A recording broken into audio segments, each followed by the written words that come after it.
Hello and welcome to another video on Business Pick series from GJ Management Consult. So we are here to present another problem and we are going to come up with another solution and we'll start our discussion and let's see what problem today is being brought by Mr. J.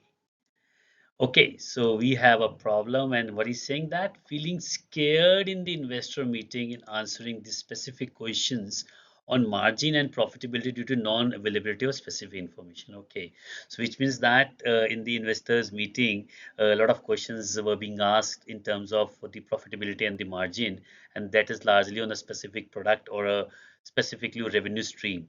And I think Mr. J is not having those answers or he's not feeling confident to all these questions which will be put forward to him for giving the answers. Okay, so this is the problem that he has come up with. Okay, let's see that what Mr. G has, uh, you know, uh, come up with as the high-level problem that is being underlying this fear of Mr. J. Okay, so what Mr. G has saying that there's a gap between the margin versus cost visibility. Okay, which means that the margin versus cost visibility is not available, and hence Mr. J is not in a position to evaluate which product is giving more margin versus which product is giving less margin.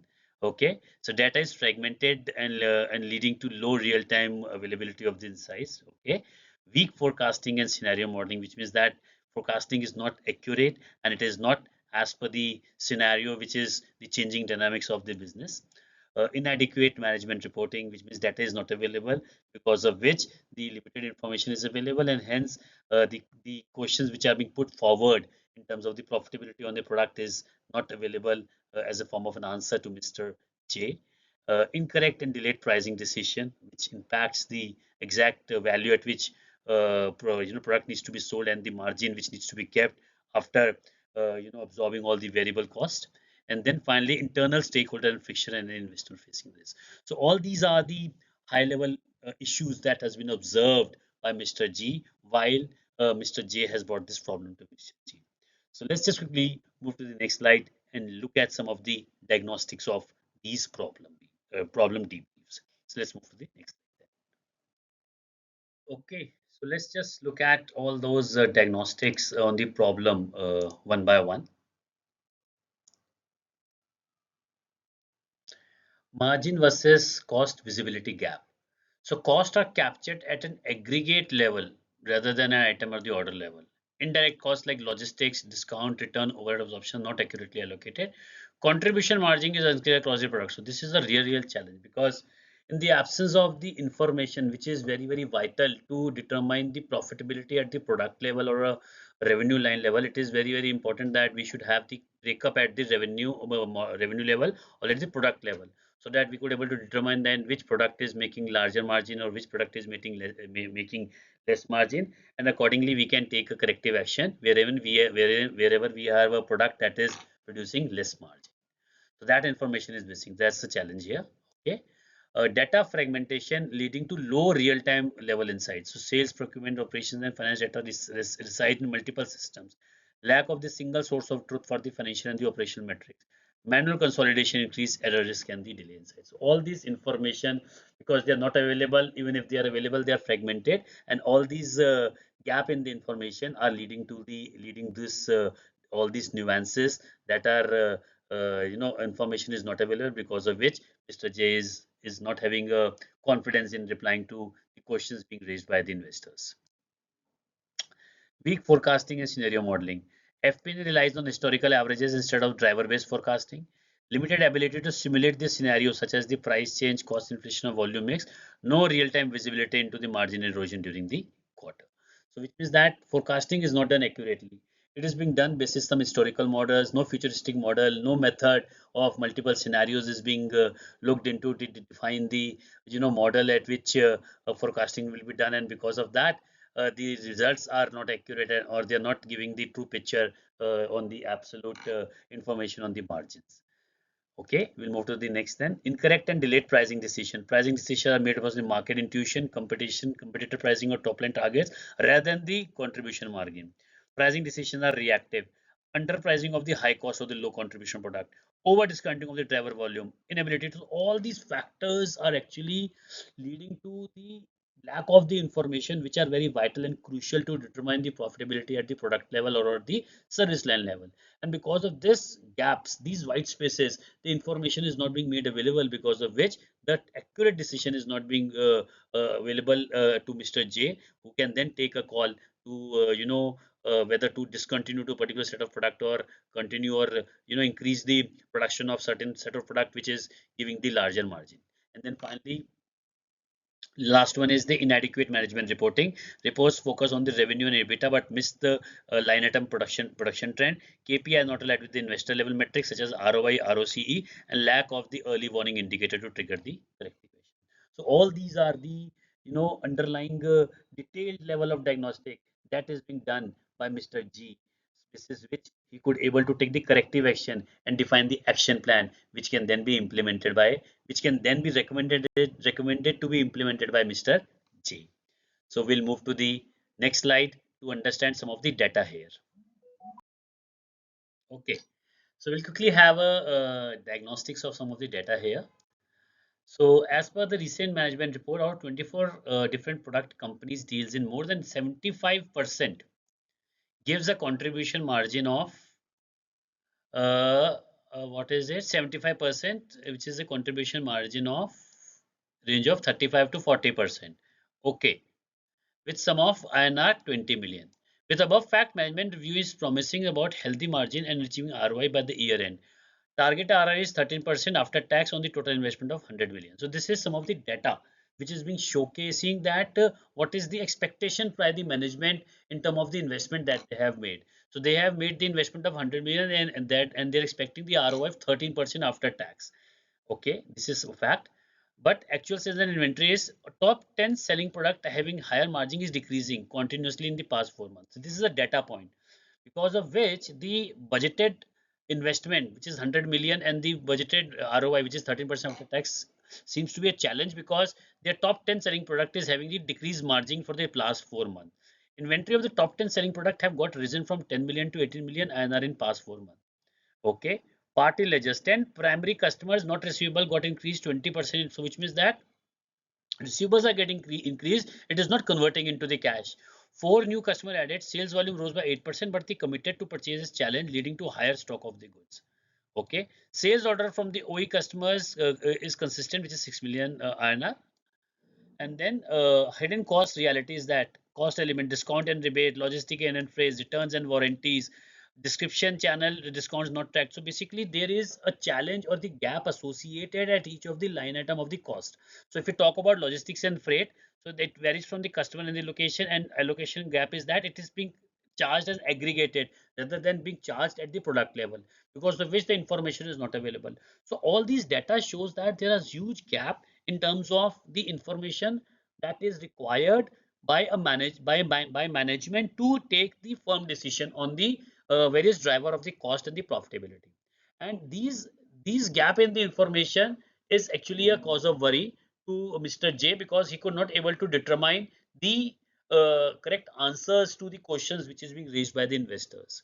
And this is a challenge, because information is not available, it is staggered, it is fragmented, and because of which these decisions are not being taken at a fast pace. And finally, if we'll try to just compare the planned output of 100 million with the expected profit of 33% with a target override 13% after tax, the current situation is that 100 million is giving a return of 27 million, target ROI is 10.4%, which is like less than by gap by 2 by 6%. This is the actual reality, because of which there is a challenge here. Now we need to look, we have understood the challenge, we have understood the data points. Now let's see the solution which is being provided by Mr. G, so that these problems can be taken care of. We'll move to the next slide. Okay, so let's just quickly have a look at the solution which is being provided by Mr. G. Okay, so what Mr. G is saying, SQ item level contribution margin. So basically he's specifying and also emphasizing that we need to have a framework wherein we could able to get the details basis the uh, item level contribution margin framework, so that we could able to do the proper analysis. Margin-led pricing governance best used for AI and ML. So basically, we need the properly governance across the margin-led pricing and alerts whenever our cost is overshooting for that particular product or range of product. Driver-based forecasting, and this is something which is demand for nowadays, and this is enabled by the artificial intelligence, wherein we have the multiple scenario modeling. This is the futuristic trends, and then we can take the decisions accordingly. Integrated data and a single source of truth, use of the AI here. Management and investor forecast dashboard for credible and real-time communication design. And finally, the implementation roadmap and diagnostic to stabilize and measurable business outcomes. So these are like some of the key pointers which is being highlighted by Mr. G in terms of the solution that can help Mr. J to come up with all the to get away with all the problems, so that he could have a proper clarity on various products, various margin, at what price it has to be sold, what is the contributor margin, which product is doing better, which product needs to be, scale up, which product needs to be ramped down because of the less contributor margin. So all these factors are, all these solutions are actually going to help Mr. J in managing the decisions, or in managing the kind of the environment in which is currently working. So let's just quickly do a double click on all these solutions to have further details on these high level solution elements. Okay, now just quickly have a look at the details on the solution that is being provided by Mr. G here. So we'll go point by point. So SKU, item level contribution margin framework. So build SKU level contribution margin calculation. So we have to build the item level margin contributory calculation, capture all the direct indirect costs per item, procurement and manufacturing cost, logistic cost. So which means that all the apportionment and absorption of the cost should be at the item level. All the direct costs should be clearly visible at the item level, so that we could able to calculate the contributory margin at the item level. So margin-led pricing conversion, define the minimum acceptable contribution threshold per product, establishes the pricing guardrail linked to the margin and the ROI, implement approval workflow for discount beyond threshold, promotional pricing, channel specific. So which means that we have to keep absolute eye on the various factors that is reducing my margin, and on account of the variable cost. So we have to look at all the variable cost that is impacting my contributory margin, so that we could able to track those variable costs accordingly, and we can able to keep a quick watch on all the factors that is impacting my contributory margin. So this governance will make shift in the pricing decision from the intuition to database, and definitely AI driven margin erosion alerts and the price sensitive. So basically, again, if you look at the kind of solution which is being provided, it is both the data driven solution plus the solution that requires the intelligence of artificial intelligence. So artificial intelligence, because data is available, artificial intelligence definitely can add value to that, and then provide a solution which can then be consumed by Mr. J in taking the relevant decisions. Driver-based forecasting models, move from the static budget to driver-based forecasting model. So we have to make what-if scenarios. We have to create a simulation model to determine the impact of multiple changes, or the frequency at which the change is coming. We can upfront make those diagnostic and simulation, so that we could interpret the impact of those changes in our overall product costing, as well as the overall contributory margin, and we can take the decision accordingly. Integrated data and single unit row, so which means integrated data of the CRM, sales, and ERP, automate the cost allocation logic, reduce the spreadsheet driven to data driven calculation, which means that this solution demands a kind of an integration of the all the systems rather than the fragmented systems. We need to have the consolidation of all the systems, so that we could able to extract the information and accordingly provide that information for taking the accurate decision making. And we can top that data with the artificial intelligence, so that we can have multiple information being made available at ease with us, and we can then take the decision accordingly.